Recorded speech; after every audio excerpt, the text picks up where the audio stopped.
जहां से खाली हाथ अर्धरात्रि को देश की सेवा करने का जज्बा लेकर निकले सुभाष चंद्र बोस ने देश को आवाज दी थी और कहा था, जिसके पास तन है वह तन दे, जिसके पास मन है वो मन दे, जिसके पास धन है वो धन दे, तुम मुझे खून दो मैं तुम्हें आजादी दूंगा।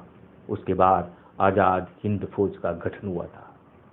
हम उन महान नायकों की अगर बात करते हैं तो बात में ही नहीं, हमारे कर्म में भी वह झलकना चाहिए। आज जब युवा बेरोजगार रेलवे में परेशान है, सीसीए परेशान है, नॉर्मल छात्र परेशान है, अप्रेंटिस परेशान है, डिप्लोमा अप्रेंटिस परेशान है, जो मेडिकल फिट स्टैंड बाई परेशान है, जो बच्चे परेशान है रेलवे विभाग में, जो सबसे बड़ा जॉब प्रोवाइडर है, उन तमाम परेशानियों को बताते हुए, और अग्निपथ में भी आप क्या सोच रहे हो कि देश अब सेट हो चुका है? नहीं, देश अग्निवीर जब बाहर निकलेंगे उनमें से सिर्फ 25% को अंदर लिया जाएगा, और तब आर्मी में भी भ्रष्टाचार होगा कि किसको 25% कैसे तय किया जाएगा, क्या आधार होगा, क्या दोबारा सबका कंपटीशन होगा 4 साल नौकरी करवाने के बाद? ये देश किस ओर जा रहा है ये हम सबको सोचना होगा, और कफन बांधकर सिर पर गांधीवादी तरीके से विरोध करना होगा।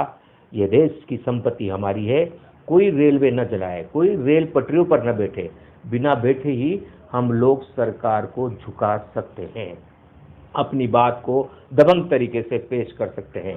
गांधी टीवी ने जैसे ही आह्वान किया रेल विभाग के भ्रष्टाचार के बारे में बताने के लिए, तो ढेरों भ्रष्टाचार के पुलंदे हमारे पास आने लगे हैं। सीबीआई में अच्छे अधिकारी हैं तभी तो छापे पड़ रहे हैं, ऊपर लेवल पर अच्छे अधिकारी हैं तभी तो ये कार्रवाई को अंजाम दे रहे हैं। रेल मिनिस्टर अच्छे हैं, प्रधानमंत्री अच्छे हैं, मंत्री तमाम अच्छे हैं।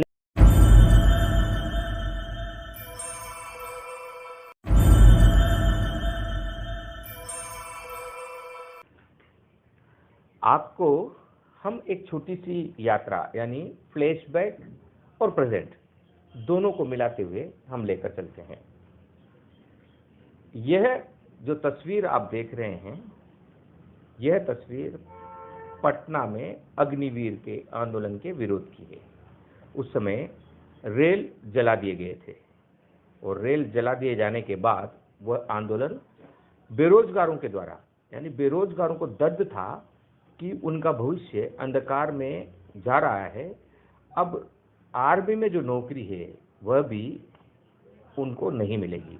तो आर्मी की भर्ती की तैयारी करने वाले लाखों छात्र नाराज थे पूरे देश में, और अलग अलग जगहों पर, राजस्थान में भी उस दिशा में आंदोलन हुए, अलग अलग जगहों पर आंदोलन हुए, और उस आंदोलन में छात्र उग्र हो गए।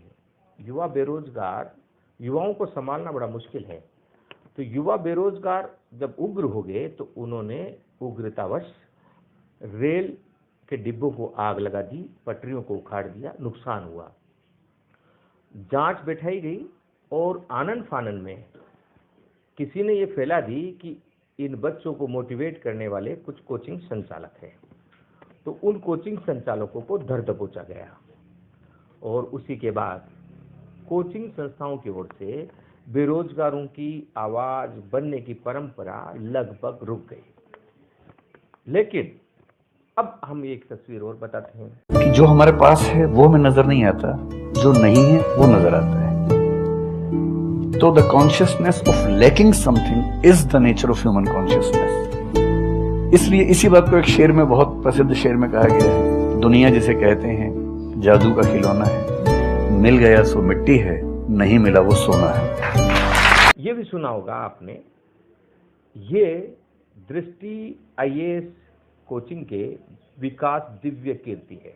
विकास दिव्य कीर्ति जो दृष्टि आईएएस के संचालक है, कोचिंग के संचालक हैं, वे युवाओं को मौलिक अधिकारों पर, अभिव्यक्ति की आज़ादी पर, बेरोजगारी पर, लोकतंत्र पर, संविधान पर, जातिवाद पर, इन पर स्पीच देते थे, मोटिवेशनल स्पीच देते थे, और इनकी रक्षा करने का जज्बा पैदा करते थे युवाओं में। अब एक चीज और हम आपको दिखा देते हैं। बाबा के दरबार बार ढहत घर बार बार, माई बेटी के आग में झोंकत यूपी सरकार बा, काबा यूपी में काबा, और बाबा के डीएम तो बड़ी रंगाबाज बा। बाबा के डीएम तो बड़ी रंगबाज बा, कानपुर देहात में ले आइल राम राज बा, बुलडोजर से रौंदत दीक्षित के घरवा आज बा, अरे यही बुलडोजरवा पे बाबा के नाज बा। काबा यूपी में काबा कलेक्टर ठुमके बाज, 62 कलो कर्मी जाज बा, अधिकारी भैले बेलगाम मनमानी के रिवाज बा। काबा यूपी में काबा, अरे गरीबन के मड़ई फुकवादा गुर्बत के इलाज बा, गरीबन के मड़ई फुकवादा गुर्बत के इलाज बा, लोकतंत्र के नाम पे भैया भैल कोढ़ में खाज बा। काबा यूपी में काबा, अरे आग लगी तो हिंदू जरिहे जरिहे मुसलमान बा। यह नेहा सिंह राठौर, जिसका यूपी में काबा यानी सरकार की जन विरोधी नीतियों के खिलाफ अपनी आवाज बुलंद करना। तो आपने देखा बिहार में कोचिंग संचालक, यूपी में कोचिंग संचालक और एक अभिनेत्री जो सरकार के सिस्टम के खिलाफ अपनी आवाज बुलंद करते हैं। लेकिन सच्चाई क्या है, ये आज सोचने का विषय है। विकास दिव्य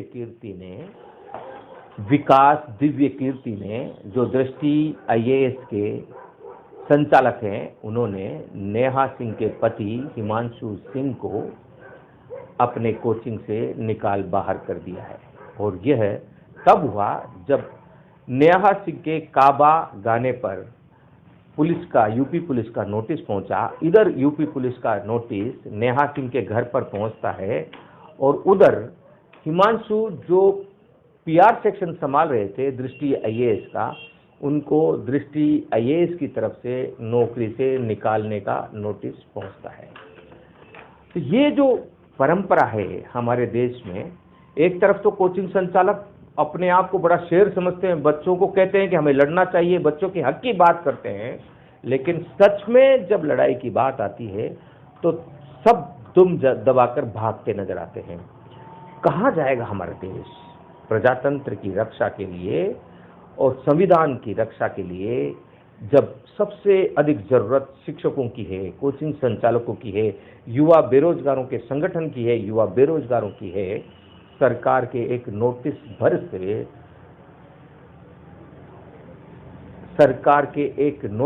भर से कहीं दड़बे में जाकर घुस जाने वाले लोग कैसे राष्ट्र निर्माण कर पाएंगे। तो इसलिए हम हमेशा निवेदन करते हैं कि अगर आप लड़ सकते हैं तो बोलिए। सिर्फ बोलकर उल्लू सीधा करने के लिए, सिर्फ बोलकर अपनी टीआरपी बढ़ाने के लिए, अपने अप्रोच को बढ़ाने के लिए, युवाओं के भावनाओं से खेलने के लिए मत बोलिए। आप जो अंदर से हैं वही आपके जुबान पे होना चाहिए, क्योंकि आप गुरु हो, आप कोचिंग संचालक हो, आप लाखों युवा बेरोजगारों को राह दिखाने वाले गुरु हो। कहते हैं ना, गुरु गोविंद सिंह दों कड़े कांके लागू पाए, बलिहारी गुरु आपने गोविंद दियो बताए। यानी गुरु और ईश्वर दोनों ही रास्ते में खड़े हैं और छात्र मन में अपने आप से बात कर रहा है कि गुरु और ईश्वर दोनों खड़े हैं, किसके मैं पैर छूऊं, और खुद कहता है कि मैं पहले गुरु के पैर छूता हूं क्योंकि उन्होंने ईश्वर को प्राप्त करने का मार्ग हमें दिखाया है। क्या वर्तमान में युवा बेरोजगारों के रोजगार के लिए आवाज उठाकर और फिर पीछे हट जाने वाले कोचिंग संचालकों के लिए हम यह बात कह सकते हैं? क्या आज वर्तमान में युवा बेरोजगारों की आवाज नहीं बनने वाले कोचिंग संचालक गुरु और ईश्वर दोनों खड़े हों तो आज का युवा बेरोजगार ईश्वर को छोड़कर कोचिंग संचालक या गुरु के पैर छू सकता है? कदापि नहीं। हम गांधी टीवी हैं, सच को सच की तरह कहते हैं, और जब देश को हम जैसे कर्मवीरों की जरूरत है तो हम आगे आते हैं, और हम अकेले नहीं हैं। बहुत से यूट्यूबर अब आगे आ गए हैं, बहुत से कोचिंग संचालक भी अब आगे आ गए हैं। अगर 4-5 महीने जेल भी चले गए तो क्या फर्क पड़ता है? हम उस भारत की रक्षा करने के लिए निकल पड़े हैं, हम उस भारत माँ की सेवा करने के लिए खड़े हो चुके हैं, जिसके लिए भगत सिंह ने हंसते हुए फांसी के फंदे को चूमा था, जिसके लिए हंसते हुए चंद्रशेखर ने अपने आप को इसीलिए गोली मार दी थी कि वे अंग्रेज की गोली से मरना नहीं चाहते थे। हम उस भारत में रहते हैं जहां से खाली हाथ अर्धरात्रि को देश की सेवा करने का जज्बा लेकर निकले सुभाष चंद्र बोस ने देश को आवाज दी थी और कहा था, जिसके पास तन है वह तन दे, जिसके पास मन है वो मन दे, जिसके पास धन है वो धन दे। तुम मुझे खून दो, मैं तुम्हें आजादी दूंगा। उसके बाद आजाद हिंद फौज का गठन हुआ था।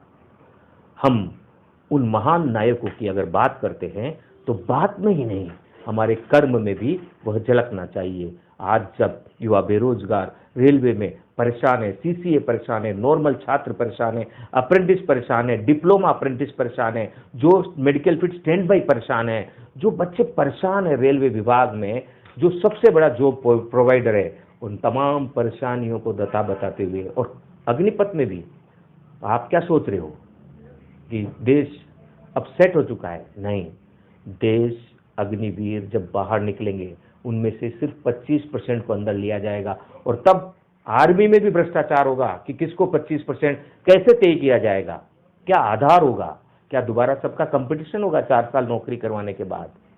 ये देश किस ओर जा रहा है, ये हम सबको सोचना होगा और कफन बांधकर सिर पर गांधीवादी तरीके से विरोध करना होगा।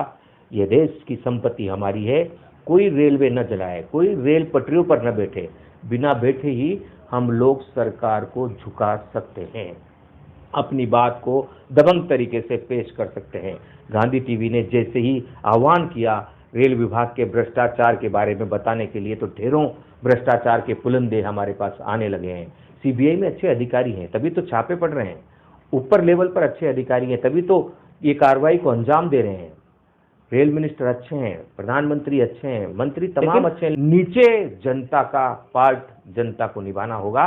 जहां गलत है उसका विरोध हमें करना होगा, डर को दूर हटाना होगा, और डर को दूर हटाकर 4 कदम नक्शे कदम पर भगत सिंह के चलना होगा, 4 कदम नक्शे कदम पर चंद्रशेखर के चलना होगा, 4 कदम नक्शे कदम पर महात्मा गांधी के चलना होगा, 4 कदम नक्शे कदम पर स्वामी विवेकानंद के चलना होगा, 4 कदम नक्शे कदम भीमराव अंबेडकर के चलना होगा, 4 कदम नक्शे कदम देश पर मर मिटने का जज्बा लेकर जो शहीद हो गए उनके कदम पर चलना होगा।